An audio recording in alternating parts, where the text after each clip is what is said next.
Hey guys, welcome back to my channel. My name is Irene and I'm a registered dietitian, and today we're talking about protein.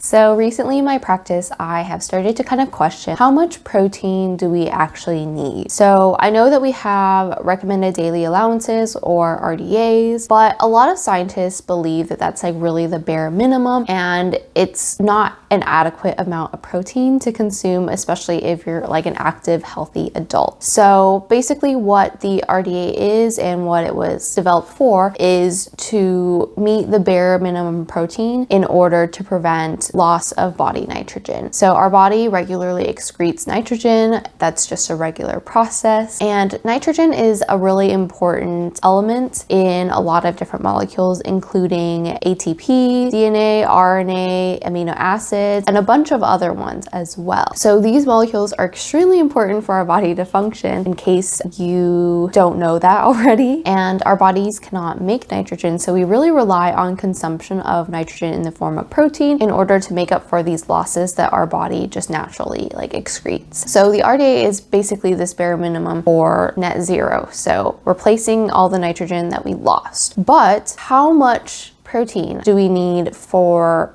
optimum health if we don't just want to meet the bare minimum? So one article that I read suggested that the amount of protein that you need really depends on your physical activity. So the more physical activity that you do, the more protein that you need. So basically, essentially the RDA is like the bare minimum if you did not do anything. And that is because, as it turns out, exercise is pretty catabolic. And what that means is it's breaking down a lot of bodily protein. So that means if you're exercising, you have to consume extra protein in order to make up for the losses from exercising that may or may not have really been accounted for in the RDA. And so a lot of the articles that I read kind of came to the same conclusion, that the RDA just wasn't adequate, and especially when you're exercising or if you're an athlete, you really need more than that. And one number that I kept coming across was 1.6. Several articles reference 1.6 grams of protein per kilogram per day as being kind of the ideal protein intake for a healthy active adult if you wanted to maintain and build lean muscle mass. However, something equally as important as this 1.6 grams of protein per kilogram per day is also protein timing. So several studies indicate that consuming consistent amounts of protein throughout the day is more advantageous than consuming one meal with a large amount of protein. So like basically, if you were to split up your protein into amounts that you were going to have throughout the day versus like waiting until dinner to eat your big protein meal. And then additionally, on top of that, consuming protein within 30 to 60 minutes of exercise was more beneficial than consuming protein like 3 hours after your exercise. And that's because post-exercise, some of the protein that you are ingesting is just more readily available to the skeletal muscle to help you maintain and build lean muscle mass. So what does all of this kind of mean? Basically, it's suggested to consume 0.4 grams of protein per kilogram across 4 different meals throughout the day, with each meal being spread about 3 to 4 hours apart. So that is what they consider the optimal protein intake for a healthy exercising adult. And emphasis on healthy and exercising, because if you're in dietetics, you know that with different disease states and age groups and things like that, just various different factors, our protein needs could vary a lot. So for example, adults with kidney disease or some other metabolic diseases could require less protein, and the 1.6 grams of protein per kilogram per day may be too much for them. They may not be able to process all of that in their kidneys. Or if an adult is critically ill, like maybe they have burns or some kind of trauma that's really catabolic, they could require a lot more than that as well. But in general, for a active adult, they suggest that the optimal protein intake is 1.6 grams per kilogram per day, or 0.4 grams of protein per kilogram per day spread across 4 meals. Then your question may be like, where does protein intake max out? And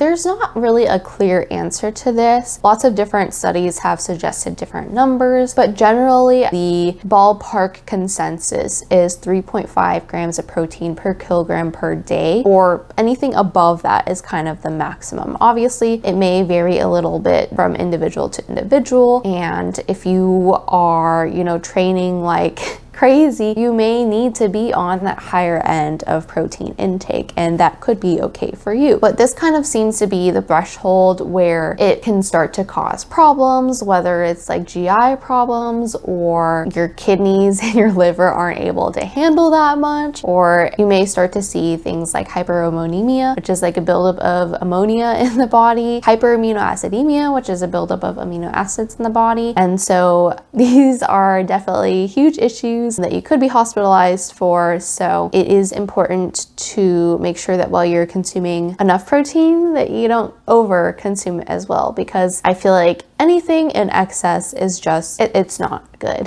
ever in nutrition. So then you might wonder like what type of protein you should consume. So there is a lot of debate over types of protein, and specifically over animal versus plant protein. Things to note when you're considering the type of protein to choose to consume. One of the big things is availability of essential amino acids. These are amino acids that our bodies cannot make and that we have to consume. There are a total of like 20 amino acids, and 9 of them are essential. The other 11 we can make as long as we have these 9 essential ones. There are some that are like conditionally essential, but I'm not going to get into that. So typically with most animal proteins, they are complete protein sources. So that means they contain all 9 essential amino acids. With plant proteins, however, you may be missing 1 or 2 depending on the type of plant proteins. So a lot of them aren't complete protein sources. However, you can pair different plant-based proteins together to make it a complete protein source. So pairing like whole grains with nuts, such as in a peanut butter sandwich, or whole grains and beans, like beans and rice. These kinds of combinations can get us to that complete protein. But beyond the essential amino acids, there is one amino acid in particular that really stands out, and that is leucine. Several studies have demonstrated that leucine intake in particular is like a stimulator for muscle protein synthesis, while intake of like a complete protein or intake of all 9 essential amino acids is essential for sustaining higher rates of muscle protein synthesis. So research points to intakes of 6 to 15 grams of essential amino acids and 1 to 3 grams of leucine as being optimal for increased muscle protein synthesis. So in this respect, animal protein may be the most convenient way to get your protein bang for your buck, because it's more likely that it's going to contain all of these amino acids that you need for increased muscle protein synthesis. But that doesn't mean that if you like prefer a plant-based diet that you can't build muscle on that. You may just have to do a little extra planning and make sure that you're meeting all these essential amino acid requirements. Okay.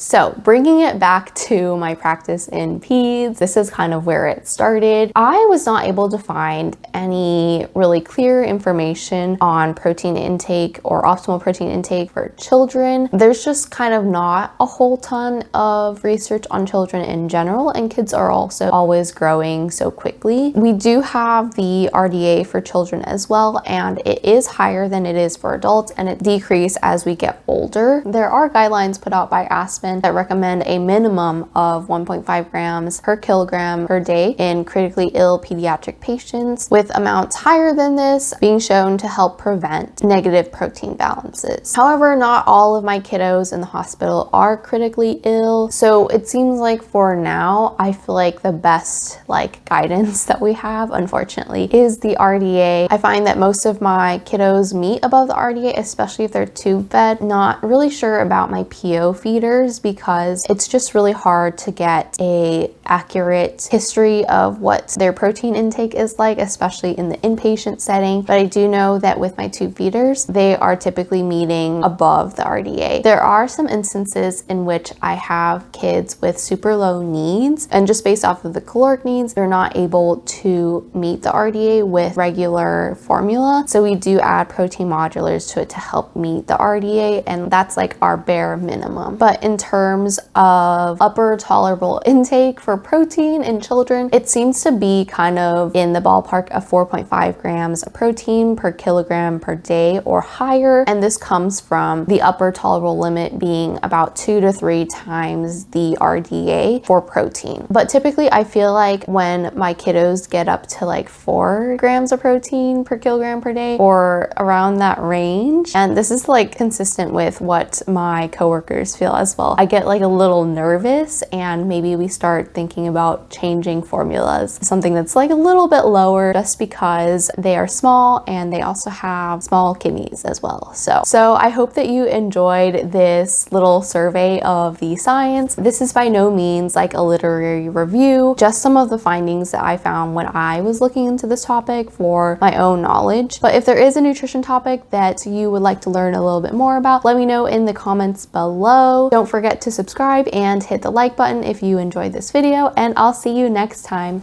Bye.